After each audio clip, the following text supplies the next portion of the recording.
Good morning. This is KELOLAND on the go with all you need to know in news and weather as you start your day. A Sioux Falls couple who came home from a trip to find they had been the target of thieves and their home burned are trying to recover. John Bucknell and his wife had recently retired and were looking forward to enjoying time with their first grandchild, but thieves ruined that dream. Wednesday night, the Red Rock Bar and Grill held the final bike night of the summer and raised money for the Bucknell family. John Bucknell's motorcycle was stolen before his house caught fire, and the bar's owner wanted to help. The Bucknell family is lifelong friends. John has probably been to nearly almost every bike night that we've had over the 10 years that we've been doing it, or 9 years that we've been doing it. He's probably missed less of them than I have. The Bucknells lost just about everything. Police arrested the couple's step-nephew for the break-in. 41-year-old Nathan Island is also a suspect in a recent casino robbery. A Watertown man and Webster woman were arrested, accused of trying to sell stolen guns. The Hamlin County Sheriff's Office says it happened Wednesday evening at a Watertown business. Authorities learned from Watertown police that a 52-year-old woman and 58-year-old man tried to sell 5 guns. Police later found that the guns were stolen from a home in Hayti. Hamlin County deputies found the home and told the homeowner, who was unaware that the guns were stolen. The man and woman are facing 5 counts of felony grand theft of a firearm and 1 count of felony burglary. A Southwest Minnesota elementary school teacher is on leave and facing criminal charges. 29-year-old Nathan Winnicky is accused of having sexual contact with 6 fifth-grade students in the Murray County Central School District. Court papers say the kids claim he touched their butts through their clothing and put his hand under their shirts to touch their backs. Winnicky faces several criminal charges, including sexual contact with a minor.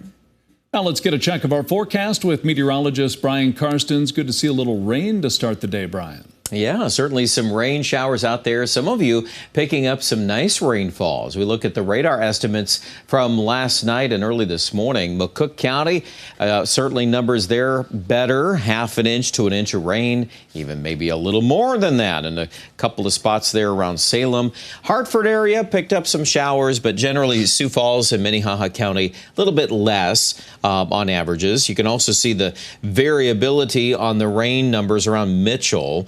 Mitchell itself, about 1500s. You go north of town, a little east of Letcher, you're going to find over 1 inch of rain there, that yellow and dark green strip. And same thing around Plankington. It really varied a lot. There are a couple of nice downpours, but also spots that got missed or had a whole lot less rain. Yankton, 2/10 of an inch of rain there, but same thing. You go to Scotland, you go to Tyndall, you'll find some better rains in some of those farmland areas there in Bottom County. Today, the rain showers that we have left over headed toward Worthington and portions of northwest Iowa. That'll mainly be a morning story, and then clearing for the afternoon. Looks nice, 70s to near 80. We'll have your weekend forecast in just a few minutes. Thank you, Brian. You might have seen heavy smoke in western Sioux Falls earlier this week. A fire broke out at the Sioux Falls landfill. It took fire crews and landfill staff 2 hours to put the fire out. An overturned burn barrel is believed to have caused the fire. The landfill operations manager says while it's uncommon for fire crews to respond to the landfill, fires do happen often. You can learn more about how the landfill manages the fires and what they do to mitigate them in a KELOLAND.com original by Jacob Newton, online now. The Sanford International tees off this morning in Sioux Falls. Yesterday, the Sanford Children's Hospital ambassador prepared for the tournament with a shopping spree at Shields.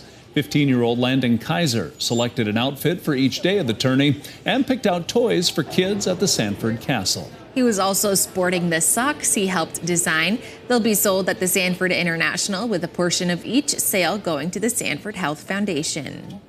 I put pizza in there, ice cream, because they're really good food and I like them a lot.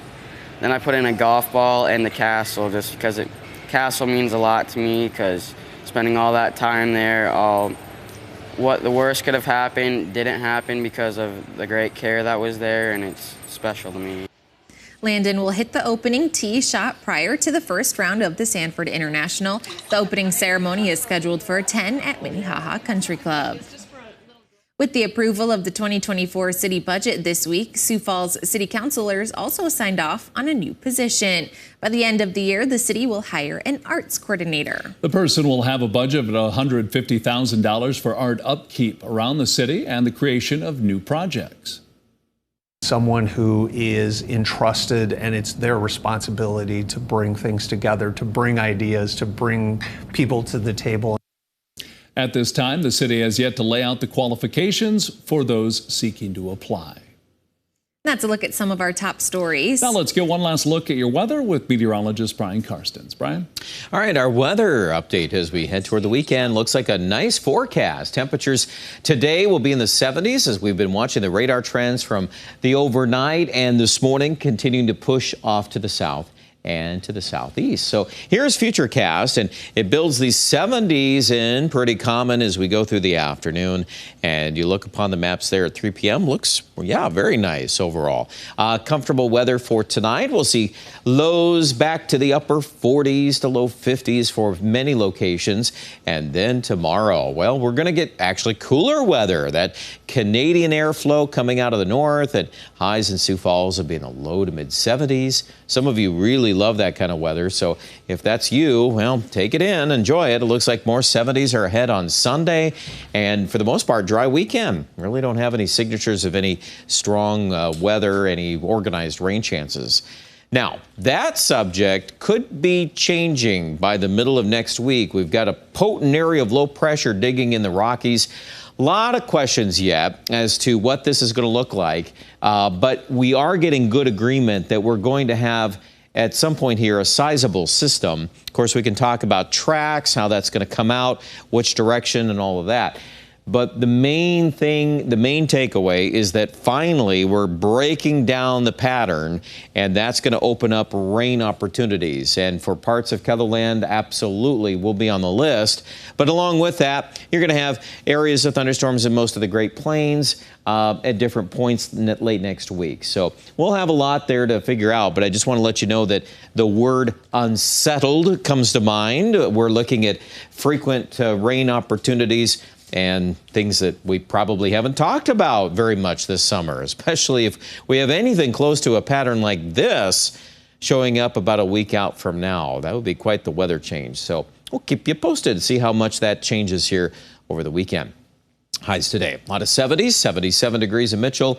Same thing there in Yankton and also Marshall at 77. The rest of the weekend, nice mid-70s through Sunday. Then we're back to 83 on Monday. Tuesday, 86. Humidity begins to rise next week. And then we link that up with some scattered showers and thunderstorms. Now, right now, that rain chance on day 6 and day 7, 30 to 40%. So it's there.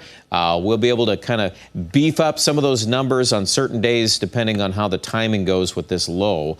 But we'll get into that period, I'm sure, as we go along with time. Here in central South Dakota, plan on a warm up early next week. Monday could be a pretty warm, if not a hot day, a high close to 90. And even for Rapid City, there should be a recovery on temperatures early next week. And then the rain chances begin Wednesday and Thursday. A lot more to say about that story online at ketherland.com.